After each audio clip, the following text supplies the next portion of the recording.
الحمد للہ رب العالمین والصلاة والسلام علی سید الانبیاء وخاتم المرسلین سیدنا محمد وعلی آلہ واصحابہ اجمعین، اما بعد۔ حضرات، دعا مومن کا ہتھیار ہے، دعا عبادات کا مغز ہے، دعا ایسی عبادت ہے جس کا مد مقابل کوئی نہیں۔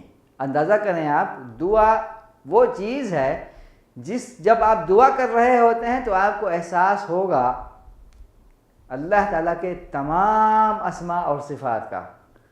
اللہ کے رسول صلی اللہ علیہ وسلم کی احادیث سے ہمیں معلوم ہوتا ہے کہ دعا کرنے والا کبھی خائب و خاسر نہیں ہوتا، یا تو دعا قبول کر لی جاتی ہے، یا دعا کے بدلے میں کوئی بہتر چیز عطا ہوتی ہے، یا اگر دعا قبول نہیں ہوئی تو اس کا اجر بہرحال ملتا ہے۔ تو دعا کرنے والا ہر حال میں فائدے میں ہے، ہر حال میں۔ علماء کرام کہتے ہیں اگر دعا قبول ہوئی تو گویا اللہ تعالیٰ آپ کے ایمان میں اضافہ چاہتا ہے۔ تین حالتیں ہو سکتی ہیں، یا دعا قبول ہو گئی، یا قبولیت میں تاخیر ہوئی، یا رد ہو گئی، قبول نہیں ہوئی۔ تین چیزیں ہو سکتی ہیں نا، قبول ہوگی یا نہیں ہوگی، یا پھر دیر سے ہوگی۔ تو اگر دعا قبول ہو گئی تو اللہ تعالیٰ آپ کے ایمان میں اضافہ چاہتا ہے۔ اگر دعا کی قبولیت میں تاخیر ہوئی تو وہ آپ کا صبر آزمانا چاہتا ہے، اس پر الگ اجر ملتا ہے۔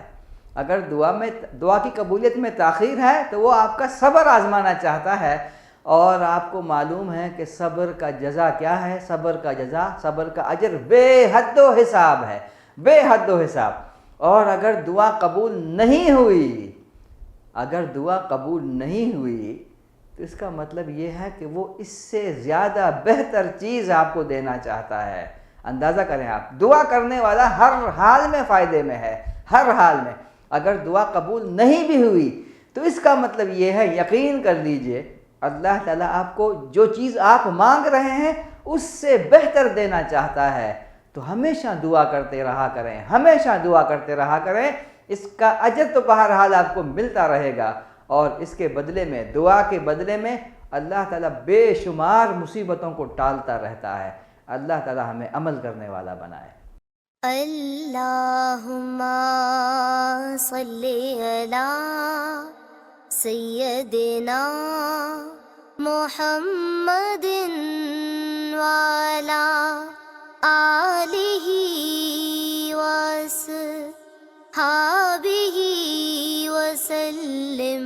اللہم صلی علی سیدنا محمد وعلی آلہ وصحبہ